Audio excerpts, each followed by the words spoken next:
Look, it was way more intense than what you guys might have read. I don't know what you read, but the kid, while we was beating on him, reached in his waistband, pulled out a .22 caliber pistol. That shit was mayhem. Everybody started screaming, oh my God, he's got a gun, he's got a gun. And then I got scared. I was in the back, but I was scared because I knew that everybody that was with me was armed. Yes, if they had shot and killed this kid on the stage at the Hollywood Bowl, like I paid to do, Travis,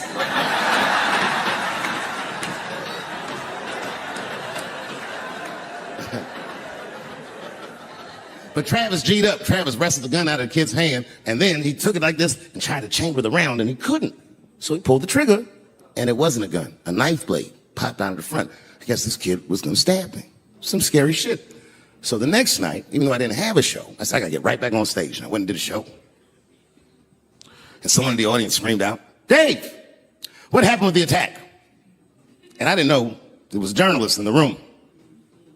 All I said was that this nigga had a knife that identified as a gun. I got 6 more weeks of bad press for that joke. I didn't even do nothing to this thing. That was not right. That was not right. And then the New York Post went to the jail and interviewed my attacker like he was some kind of hero. And I read that interview. It turns out the entire attack was my fault. Yes, I triggered him. I didn't mean to. I had done jokes about the homeless.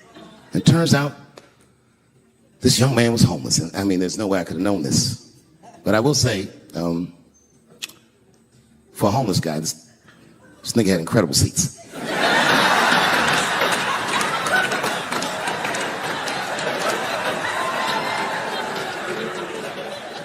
Oh, and they said I triggered him because I had done LBGTQ jokes, and it turns out this fellow was a bee.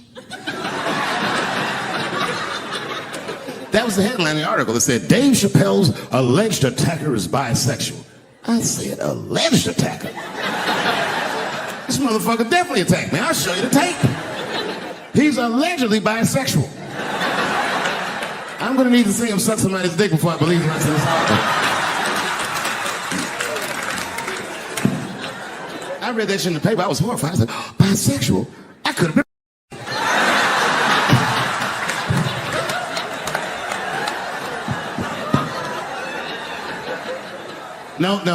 No, you know what though? It's not funny because after all that madness ensued, I went to the hotel room. I was by myself and I opened the door and my wife was in there alone. She was sobbing, like sobbing. I said, oh my God, what's wrong with you, bitch? Did you get attacked too?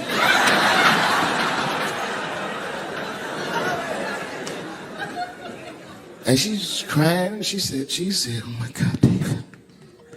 She said, if you had died tonight, me and the kids would have nothing.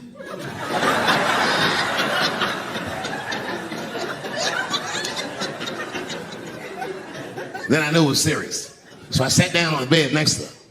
And I reached in my pocket, I pulled some keys out that she'd never seen before. She said, oh, what are those keys? And I gently placed them in her hands. I said, sweetheart, those are the keys to my safe deposit box. God forbid anything ever happened to me. But if it does, don't even worry about it. You and the kids have everything you need in that box. I've already taken care of it. And she was looking at them keys. And I could see her mind realize what we were actually talking about. And then she just started crying harder. And to be honest with you, that made me cry a little bit too. And we hugged each other real tight.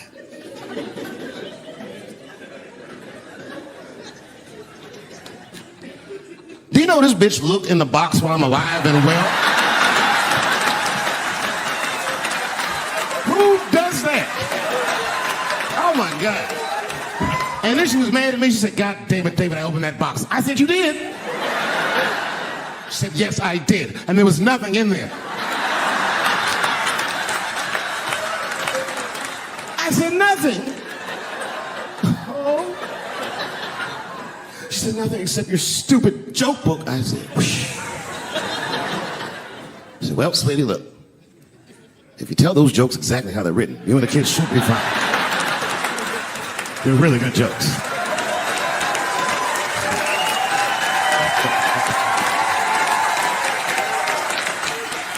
like, good jokes, what is this shit? Come join me in my watery grave. No, you got to roll your throat. Join me in my watery grave.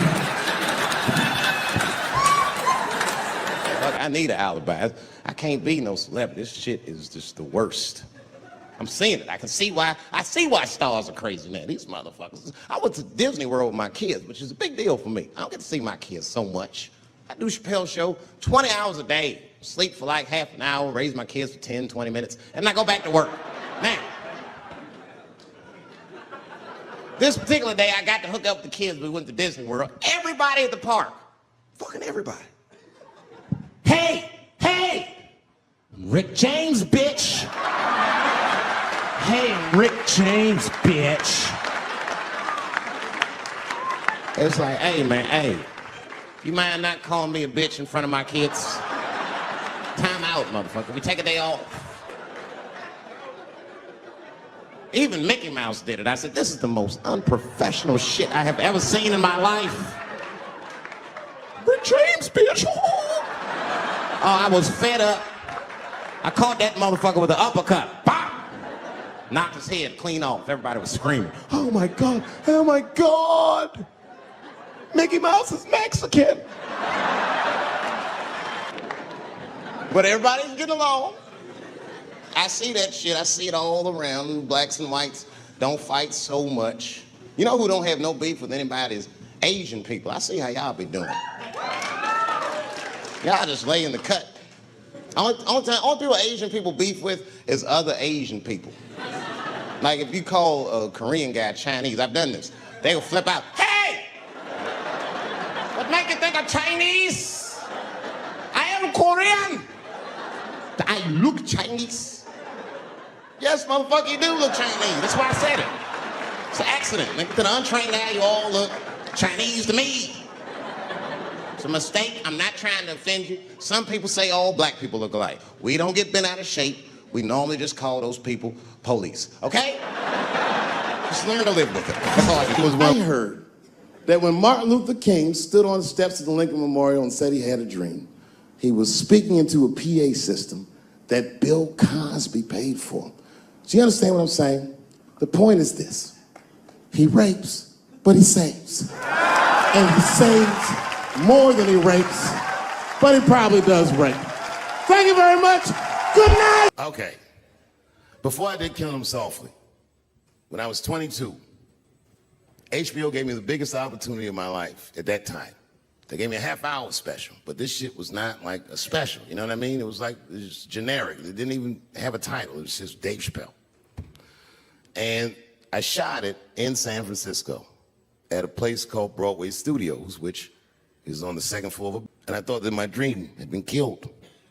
So when I got off stage, I ran down the steps to the alley behind Broadway Studios and where the control trucks are parked, and I kicked that motherfucking door open, and I started yelling at all the producers. I was nobody in show business, just a guy that believed in us. I said, man, you fucked everything up. That fucking music, what the fuck were you thinking? And there was a guy who was a big time producer, I ain't saying no names, and he stood up and he said, hey kid, sit the fuck down.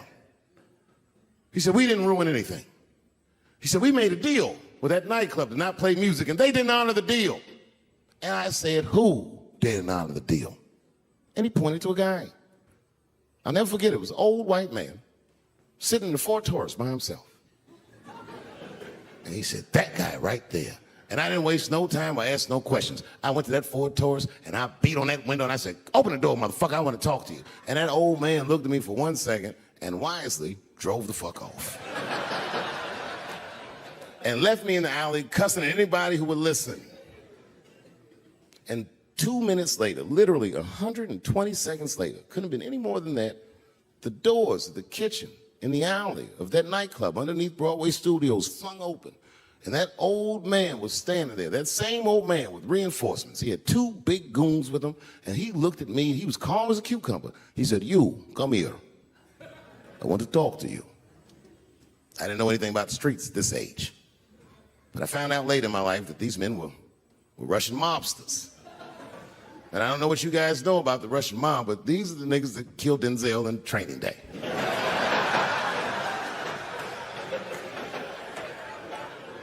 And all the producers knew what I was up against. They said, Dave, do not go in there. And I said, fuck y'all. And I walked right into that kitchen, and they closed the doors behind me, and it got dark as fuck in there. And I knew, I'm not dumb, I knew I was in a bad situation. But you have to understand, I believed in what I was doing, and I didn't give a fuck. Just kept cussing at these motherfuckers, telling them how they ruined my life. And that old man couldn't believe that I was talking all this shit. And as soon as I took a breath, he stopped me gently. He said, hey, kid, listen. Your friends lied to you. He said, we made a deal, but your friends never paid me. And when he said that, I realized I was locked in the kitchen. I realized he was telling the truth, which would make me wrong. And the very moment that I realized I was wrong, for the first time, I was afraid. You see, it's a funny thing if you believe you're absolutely right. You can get drunk off the feeling of how right you are. That's why gay people are so mean.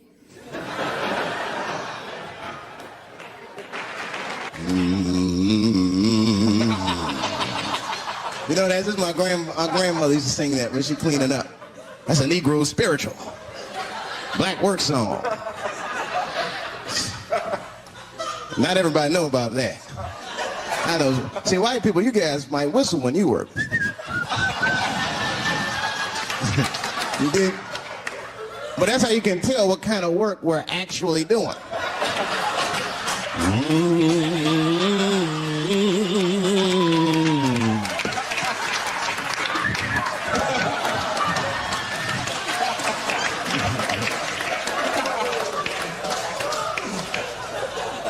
I study that kind of I do. Anything that has to do with race. I read a little here, see a little there. And I travel. That's always good.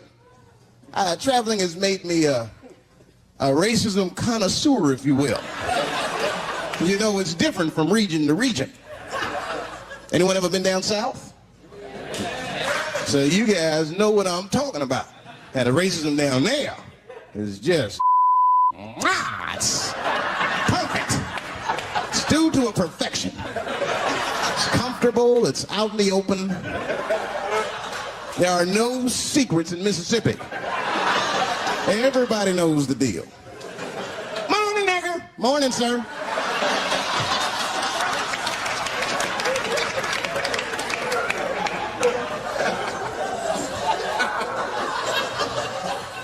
Right up here. You hit the big cities, man. It's different. It's always a secret. And we should do like them. We should keep our shit out in the open, then a little. I mean, with limits. You don't want to say whatever comes to your mind. That might be a little much. White dude be walking down the street minding his business, and the brother walk up to him, hello, you white oppressor, you slave master rapist of Africa. Why, hello, my big lip spear chucking friend. Touche, honky. So, Whitey, what did you do today, huh? Oppress a new land and make the people there Christians against their will? What did you do, fellow? Burn those big black lips on a crack pipe as you missed your job interview? Easy, Whitey, you're cutting deep. All this chit-chat has got me thirsty. If you will excuse me for a moment, I'm going to go to the Korean store and get something to drink. Chilling. Hello. You slanted-eyed, ruling the economy in our neighborhood by opening stores and taking the money out the community. Chink. Well, good afternoon, you browse around but never buy anything suspicious looking nigga. After a while, that might be too much. But you can't help it. If you're an American, you're a racist. We brought up from the beginning to think in generalizations. We never look at the individual. We rarely look at the individual. I'm a racist. I know I'm a racist. You know how I know? The other day I caught myself being racist against myself. There's so much going on, I got mixed up.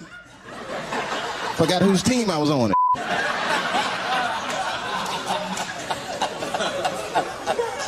One time I was reading the paper, man, this story came on about the this guy was suing a department store because they wouldn't let him play Santa Claus, you know, because he's black. And I was actually like relieved when the department store beat him. That's bad. But I wasn't ready for that. I wasn't ready for the idea of a black Santa Claus. Man, that would suck. So we wouldn't get our presents to the 28th, 29th. Garbage Squad. Sorry I'm late, kids. Santa got caught up with some in Vegas. I had to sell some toys to get back. Shit. Where them cookies at?